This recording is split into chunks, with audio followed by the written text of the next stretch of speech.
Good morning, everybody. Happy hump day. We are in Christmas week, so this is going to be our last show of 2021, so we're going to make it a good one. But you guys see that headline. We still have some more Jake Paul. I tried to avoid the Jake Paul topics, but I just can't, so we're going to get into it today. But before we do that, make sure you hit that subscribe button, that notification bell, give this video a thumbs up, share it with your friends. And now here's the Fumble Squad. I'm Jackie Ray. You can follow me on all things social media at Jackie Ray TV. It's your boy Chris. You can find me everywhere at CK2K. Yes, Jackie, we got it. But it's adjacent. It's Jake Paul adjacent, so you'll be all right. You'll be okay. Yeah. You'll be okay. Yeah, Chris already told y'all I went out of my way. Like all the headlines kept coming, and I was just dodging them like they were the Matrix. Nope. Right. You didn't even want to see that knockout, that highlight one time. I thought you would have at least wanted to have the conspiracy conversation. No, you was like, no, I want none of it. Nope. Nope. I don't see it. I want none of it. We did do a whole stand-up about it, me saying that, but people were coming for me on that, and I don't care. That's as much as you gonna get. I'm not even gonna talk about Jake Paul. Chris is gonna talk about Jake Paul in the post up. Right now, I'm gonna get into this need to know news.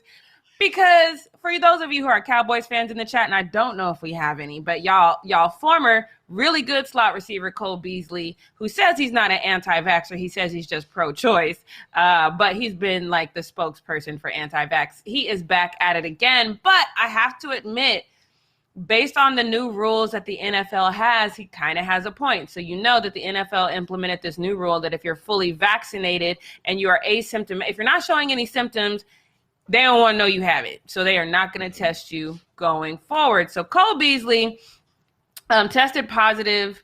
You remember back in August, he didn't even test positive. He was around somebody in the coaching staff who tested positive, but because he was unvaccinated, they put him on the COVID list. He wasn't allowed to play then. So on Tuesday, he's back on the COVID-19 list. So at minimum, he's going to miss the Patriots game on Sunday and then be out for at least 10 days. And again, this is, after that whole thing happened. So he's feeling like, and he has somewhat of a point. He feels like people who are unvaccinated in the league are treated vastly different from people who are vaccinated in the league. And he doesn't feel that it's warranted. So he went to his Instagram and he posted this caption. So let me show you this. So he says, I'm feeling fine with mild symptoms. Thank you for the support. I look forward to being back out there with my teammates soon. So that's fine. That's no real conspiracy theory.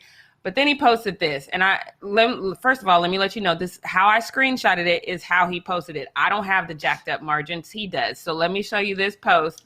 And he says, "Oh God." He says, "Just to be clear, COVID is not keeping me out of the game. The rules are vax players are playing out here."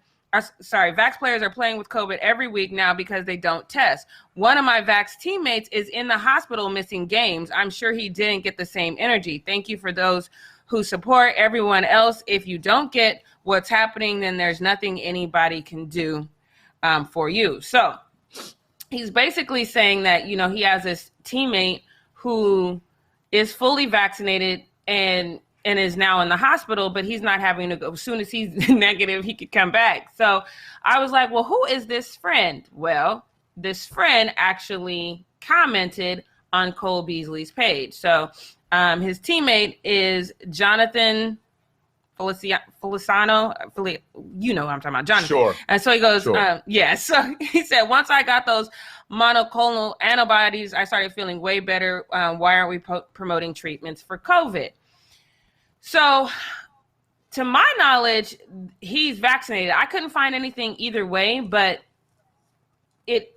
based on Cole Beasley's post, and this person was in the ER, I feel like this is the person. So, just so you guys know, I had to look up what this treatment was he's talking about. So, the monoclonal antibodies are laboratory-produced molecules that act as substitute antibodies that can restore, enhance, or mimic the immune system's attack on cells, and the antibodies may block the virus from attaching to human cells, making it more difficult for the virus to reproduce in your system. So his whole thing is like, why aren't they producing that, or why aren't they promoting that? First of all, it's very expensive. Second of all, if you have insurance, if you get sick and you go to the hospital, it sounds to me like you kind of have to request it. You kind of got to know about it, but they will provide it to you provided you have insurance. So Cole Beasley's whole thing is, look, I'm not in the ER. even though I'm not vaccinated. This man is vaccinated. He's in the ER, but as soon as he's cleared, he can go. If he's cleared tomorrow, he can go right back to playing. So my thing is even though I think Cole is a little crazy, because he put that up there on himself, that them jacked up margins. So I think he's having more than mild symptoms. But does he have a point though?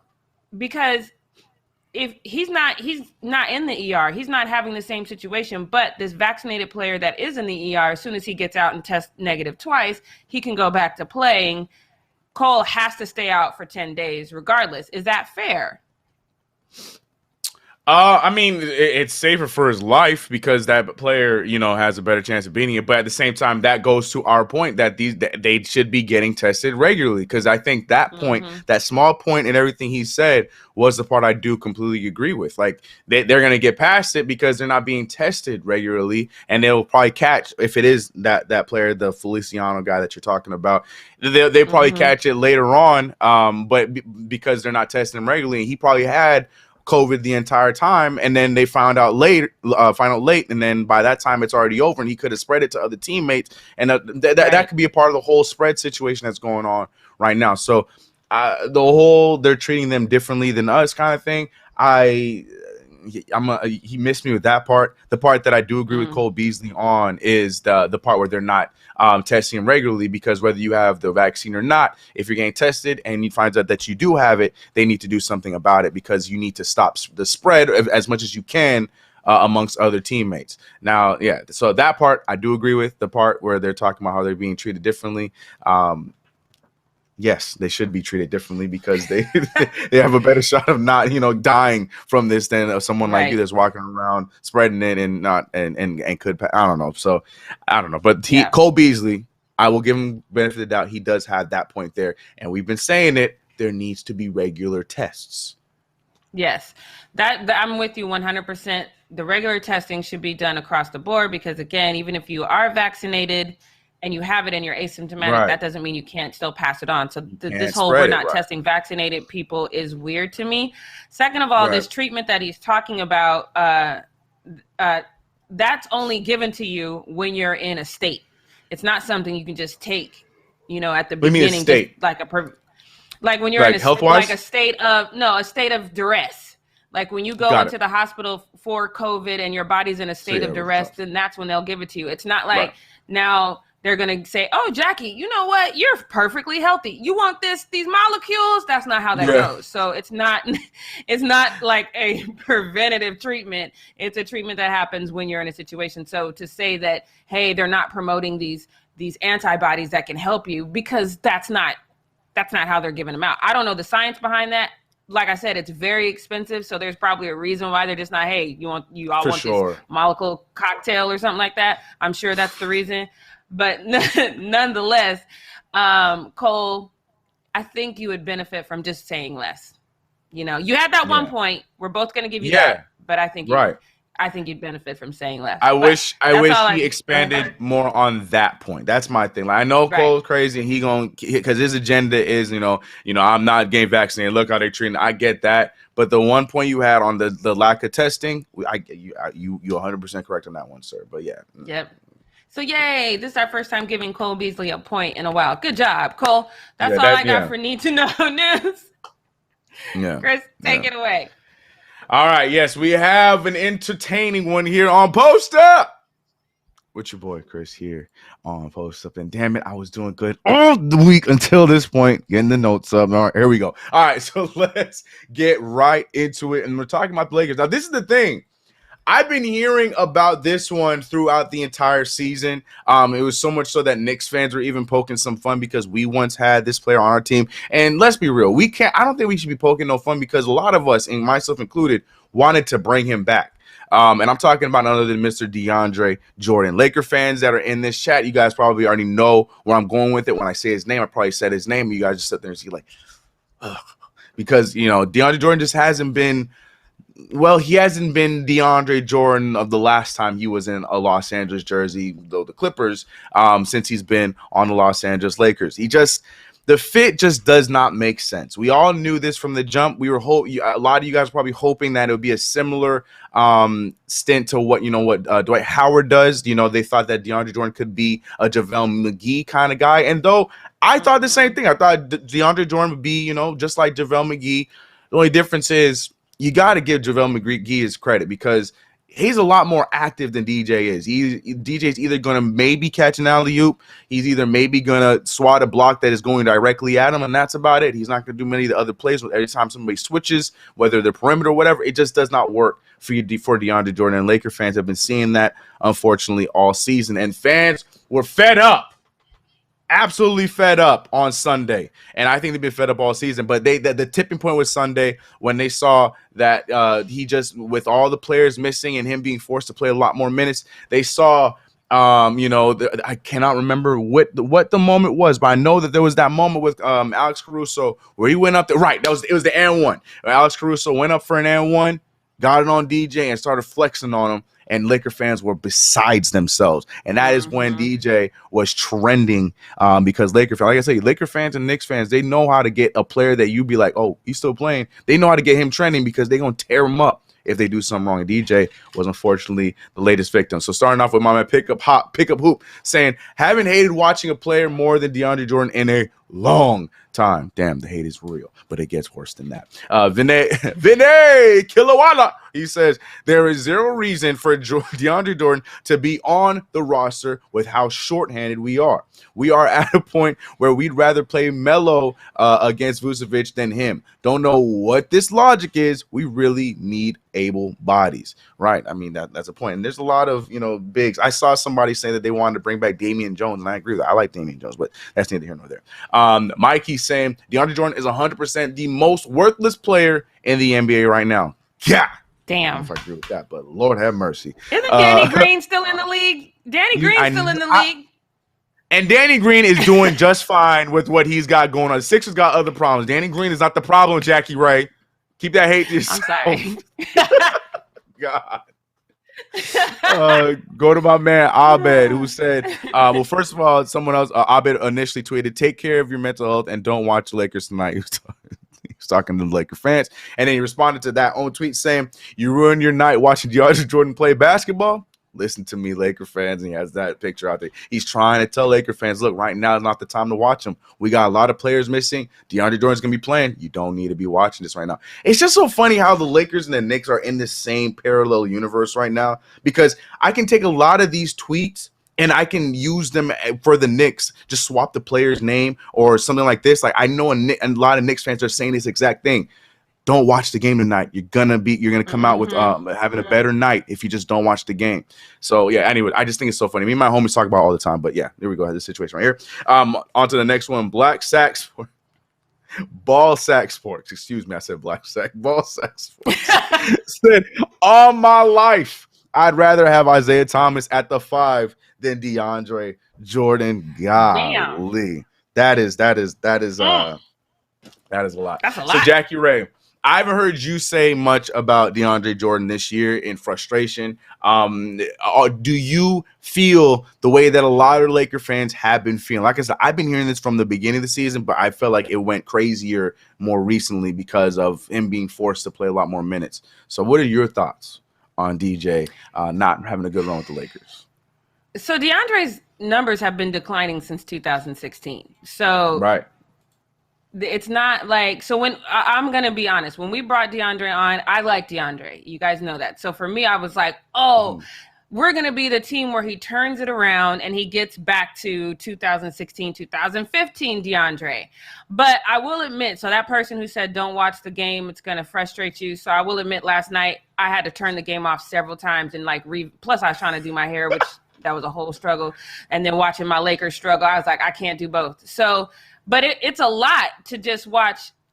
I don't know if I can put it all on DeAndre. I think it's a culmination of things to watch Russ turn over the ball like 5 times, in the like the first half. I don't know if but it felt like it was 5 times in the first half to see, Andre out there doing whatever, to see Isaiah have that big game. And then like last night, it was like, okay, what's going on right here?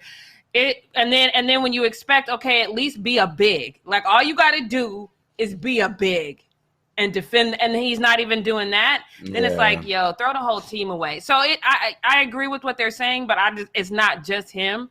Like, I'm at the point right now, with the exception of LeBron, everybody should just do the same thing he did when Lonzo was here. Ship the whole squad out, get a whole new squad back in. Like, this is stupid. You are so petty. I hate how you just got to be throwing these names. Well, look, man, that's what happened. I'm okay with Lonzo now. Now, look, the people that I'm going to keep Carmelo. That's what happened. It's just you had to bring Lonzo. My man Lonzo in Chicago, like, man, I'm having a great scene. Taking strays from Jackie Ray, man. Golly. I wasn't even throwing a stray. That's just what happened. That's all I'm saying.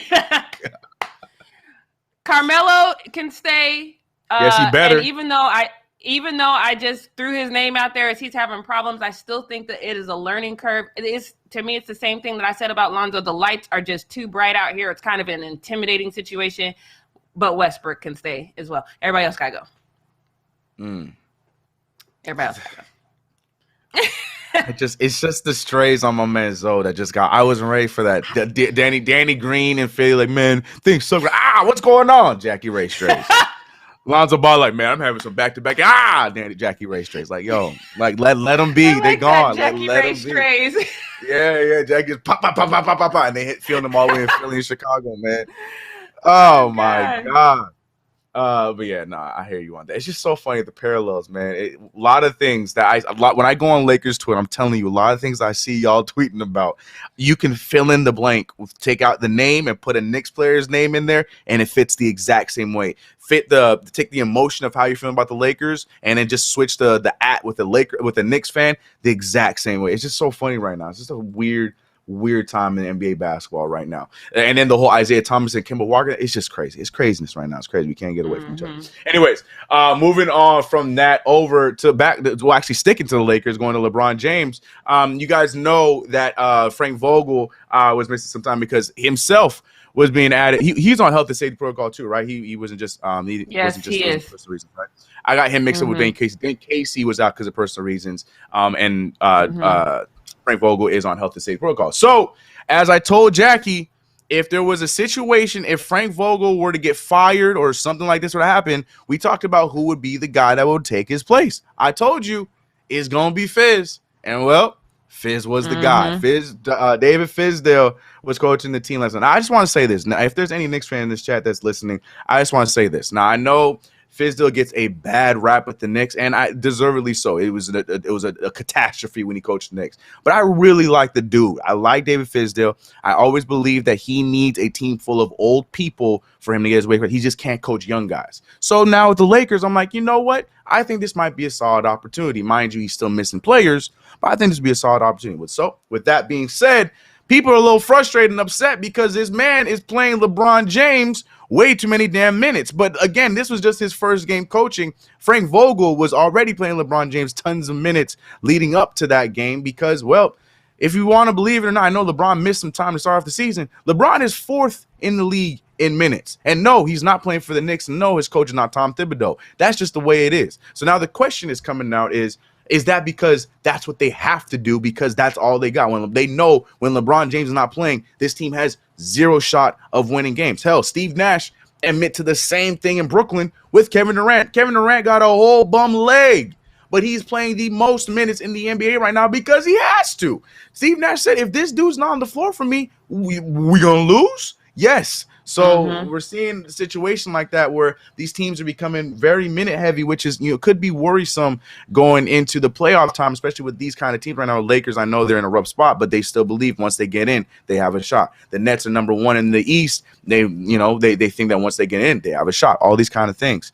But sticking to LeBron James, we have these tweets coming up talking about the minutes and why David Fizdale went to go with him for so long.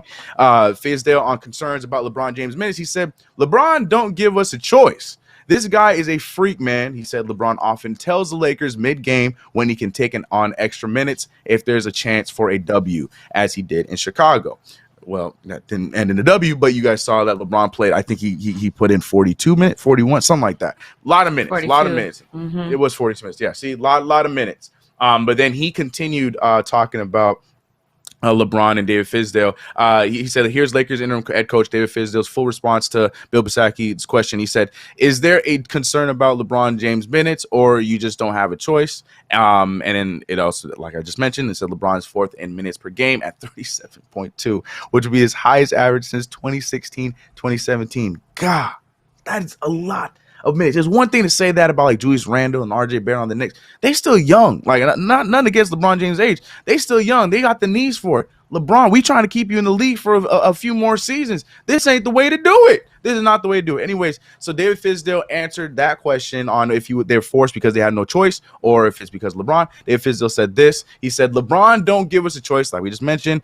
He said, LeBron's like, put me out there. This guy's a freak, man. It's just so cool being with him again. He wants to be able to compete. So if he said, if he sees a situation where we're down, or where he would normally come out, but it's right there, and he's like, I feel okay. Like in Chicago, I said, just let me know. But he felt good and just kept saying, I want to stay in there. I want to stay in there. So no, I don't have a concern. Short answer. But again, I'm not here that long. That's easy for me to say as an assistant. Obviously, the higher-ups in our medical team will have to make those decisions, but the way he prepares himself and the liveliness that he brings to the game, no, I don't. It's a long-winded answer of saying we ain't got no damn choice but to play LeBron James a lot of minutes. That's all it is. He tried to fluff it up by saying LeBron, he's a freak of nature and he's ready. He tells them all, no, that LeBron is saying to them, you had no choice but to play me right now, because if I'm not in the game right now, we're going to lose that chance and that lead or that opportunity we have of getting back in the game. So basically, Fizz is saying, yeah, we ain't got no chance. We ain't got no choice but to play LeBron James. So now Jackie Ray has a LeBron stan and somebody that wants to see LeBron play for another 18 or 19 seasons. What are your thoughts on him playing the fourth most minutes in the league? And do you also agree that the Lakers really have no damn choice but to play LeBron James if they want to continue to win games? They're at 500 now. So this one bothered me. So like I said, I was in and out of that game. One of the moments where I was out where LeBron had just come down on Crowder's stepped on his foot, and so he kind of twisted his ankle a little bit, and you could tell that was an issue for him. And then Reggie, who was calling the game, was like, okay, so now LeBron's going to play more minutes, because the last thing you want is for that ankle to get tight if he starts to sit out. So, blah, blah, blah, blah. So for me, here's the thing.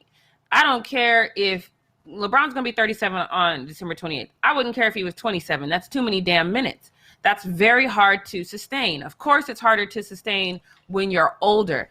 Now, if LeBron had a little bit of support, if Westbrook was doing what we thought he was going to do, Carmelo's the only one that I can't get mad at, but if he had a little bit of support, he's the only one I can't get mad at. But if Anthony Davis wasn't Mr. Glass, and he was playing, then maybe you say, hey, we're going to play him more minutes, but we're not going to play him 40-something minutes. That's ridiculous, so that's not what we're going to do. But when you know that you don't have the personnel, so you're thinking that he's going to be, 2015, 2016 LeBron, where he carries the entire team on his back. No, that's not going to happen. And so that's problem number one. You're not going to win with one guy. That's not how the Lakers are built. They're not built that way. That's number one. Number two, this goes back to what I said before.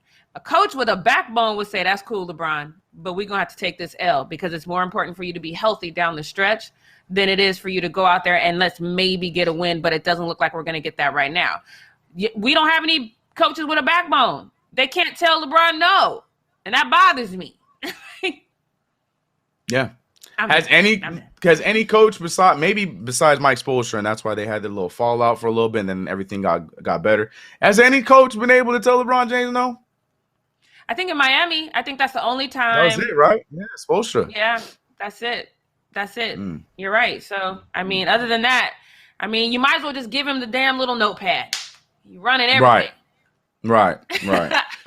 Yeah, I agree. But then my question is to you, with all that being said, do you think at watching the Lakers game, do you think that it's mainly because they have no choice? Because when LeBron's off the court, the Lakers tend to lose the lead or lose a chance of getting the lead back. So I agree with you, but do you think that it's just he's forced to do it, whether they tell him no or not? He has to play. That's happened on every team he's been on, including the Cavs. When he's off the floor, we typically lose the lead. Now, we don't typically let teams go on these 15-0 or 8-0 runs, but every team he's been on, with the exception of Miami, that first season, we typically lose the lead when he's off the floor. So, I mean, this ain't new information. You just got to adapt better. Yeah, no, I hear you on that. That's crazy. I did not know he was in fourth in minutes. That is the one thing you do not want to hear about LeBron James, especially because a lot of us want to see LeBron play a few more seasons. And yeah, I don't know. I just hope everything's gonna be all right with him. But like we said, LeBron James is a freaking nature. He's different. He's probably gonna be one of those players that can tough it out. But golly, yeah, Lakers need to give him some help. My man Carmelo Anthony's trying.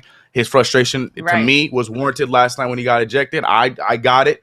I do think the referee was a little sensitive on that ejection, in my opinion, because I do understand what Melo was coming with. But yeah, that whatever. I think he needs help. Yeah. AD, he needs help.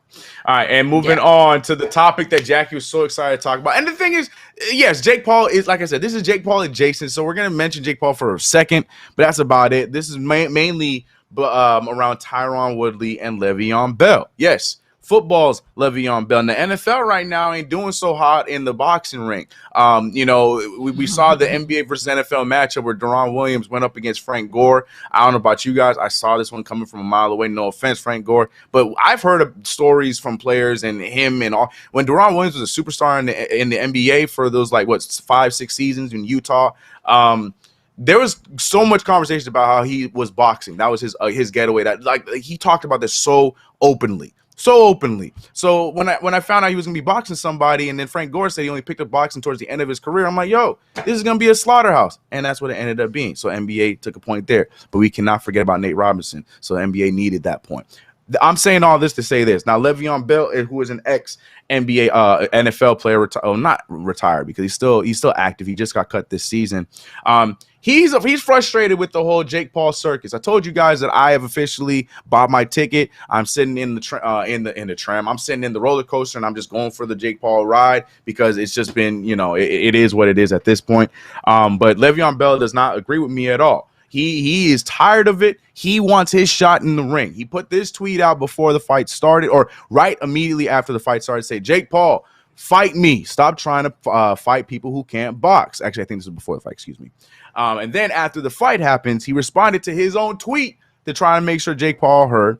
And Bleacher Report Gridiron blasted out his tweet, and he responded to that saying, I'm tired of watching him outbox people who don't even want to box. If he want a boxing match, a real one, he'd fight me, period. Stop fighting small dudes who can't box.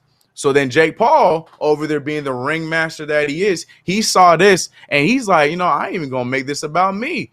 I'm going to turn this into an opportunity for my next undercard. He saw this and said, hey, yo, Tyron Woodley, this clown saying you can't box. How about you show him as part of the next MVP event? Tyron would drop you faster than the Ravens. Yeah. I kind of agree with that, though.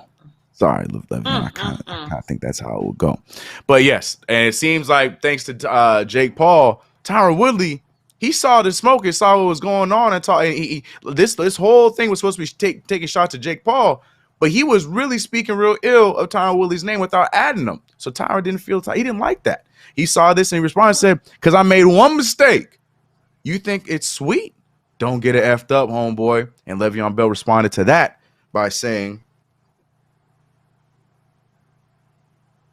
you made more than just one mistake.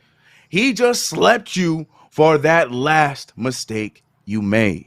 Okay, facts. Taking shots. He taking shots. Facts. It is facts. And Tyron Woodley responded to that one saying, so you coattailing. I get it. See, a person courageous enough to go into battle and use that to try to throw your name in there for a bag without making that walk, that's defined as clout chasing. Surprising from you. So the back and forth is going on between Tyron Woodley and Le'Veon Bell. Now, to be real, I don't know anything about Le'Veon Bell's fighting background. A lot of people right now are, hell, from his first fight, people are frustrated with Jake Paul. He's not fighting boxers. He's not a real boxer. That's the whole argument that's going on right now. Now, I will say at 5-0, and we have to realize that he did have a matchup against Tommy Fury, which would have been that first, okay, he's fighting a boxer. We know Tommy Fury is not the greatest right now. He is undefeated, but he himself has been fighting scrubs. But for the most part, he is a professional boxer, and he ducked out of that fight because of health reasons. So that happened, and they had the whole event signed up. So they said, let's just do the back-to-back. Let's just do the rematch, and that happened right now. Point being, Jake Paul, now, yes, I'm looking at him to fight, even if they're amateurs and they suck, but at least if they're pro boxers, that's why I want to see Jake Paul fight next.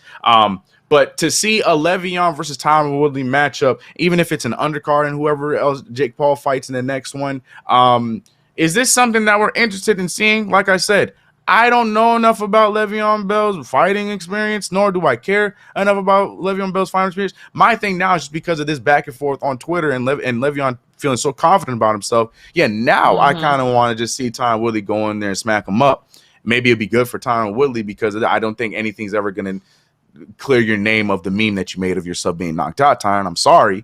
But, I mean, this could help a little bit. I don't know. But I'm not entertained and here saying, I need to see this. But, Jackie, I don't know what your thoughts. Do you think we need to see a Le'Veon Bell versus Tyron Woodley matchup? I absolutely don't think we need to see it, but I think that somebody called him Jake Hustler Paul. Ryan called him Jake Hustler Paul. I think that this is something that if he can get a quick money grab for it, Jake Paul would probably set it up. But let me be clear. Sure. I don't think Tyron can box. He has proven time and time again that he can't box. Because if he could box, when he saw that Jake Paul was winded and blood was gushing into his eye, he would have taken care of business. He can't box. And he had that same problem the first fight too. Yep. Exactly. So you made more than one. You made the same mistake twice. Same mistake twice. So you can't box, sir. Now, I'm not going to sleep on your MMA, your UFC fighting skills. I'm not going to sleep on that. But this ain't your lane. I don't know Le'Veon's boxing skills, but I know you can't box. So yeah, I think Le'Veon got a fair shot. Oh, okay. So at the very least, because we know Jake Paul gonna fight again. We don't know who it is. But we know he's gonna fight again. So at the very least, we need to see this matchup as an undercard: Le'Veon Bell versus Tyron Woodley. I'm there for that. If that's the case and it's just an undercard along the fight, okay, fine, I'll do that. But I don't want to hear this being some kind of big, title matchup where it's them two as the main event. Like, no, that's not what we do not need. But if he's a part of the undercard, which is what Jake Paul was there, saying that he would do, I'm with that. I think it would be dope to see that. I think it'd be entertaining to see that. But look at Jake Paul over here starting his whole damn boxing multiverse over here, getting a little side action over there from his ex fights. Now we're going to see here Nate Robinson talking about Darren Williams, man. I remember that one time I dunked on him, and then they're going to be fighting too. He's starting this whole look at him, man. He's starting a whole multiverse of events in boxing. Look, man, I'm telling you, Jackie Ray, the sooner you just get on the roller coaster and just go for the ride, the better for your mental. Like, you're going to sit there, you're going to stress out about this, dude. Just let it happen, man. Just let it happen. It's not going away, unfortunately. We just gotta let it happen. I'm not sitting here saying like Jake Paul's that guy. He's that guy. No, I'm just saying I'm done fighting it. I'm done fighting it, guys. Well, I'm done talking about it. Fair enough. But that's all I got for Post Up. And Jackie Ray already started off. What we not gonna do, and what we not gonna do is talk about Jake Paul. But can you tell us what else we not gonna do on this fine hump day? Yes, let's get into what we not gonna do, because on the surface, these two topics are gonna seem unrelated. But I have to be honest. I love Deion Sanders. Y'all know I love Deion Sanders. Him bringing Brittany Renner in to talk to those kids still bothers me on a very personal level, because no, that's the wrong move. And then for him to double down on it and say, oh, I gave them kids $20 million worth of game. No, you didn't. Their hormones is going to outweigh everything she said with her thighs sticking out from under that next to nothing dress. You didn't give them no game. She don't know nothing about football, so you could have literally brought in. When I saw Gilbert Arenas on this interview with Vlad. Sidebar, I don't like Vlad TV. The man's a culture vulture to me. Y'all black athletes keep giving him gold, and you got Josina and Jamil Hill out here trying to build their whole platform, but you giving him exclusives. Please stop doing that. That man is a culture vulture. Give to your own. You got black journalists out here trying to build platforms. There's a plethora that you can go to and tell your story. Stop giving this man clout for free. Anyway, let me get back onto what I was saying. So he goes on to Vlad TV, and he's talking about how he talks about a lot of things. One of the things that I did not know about Gilbert Arenas, and if you guys did, shouts out to you. This is terrible. But he was homeless at 7 years old. He was sleeping in a park at 7 years old. Social services found him. His dad was in college. He didn't see his mom from 7 to 19, and then he saw her like one time. His dad came and got him, and then so he wouldn't be put in foster care, had to give him to his grandma because he was still in school. And then I think it was 3 years later, took him back, and him and his dad have a great relationship. But to hear that he was homeless, fending for himself at 7 years old is crazy to me.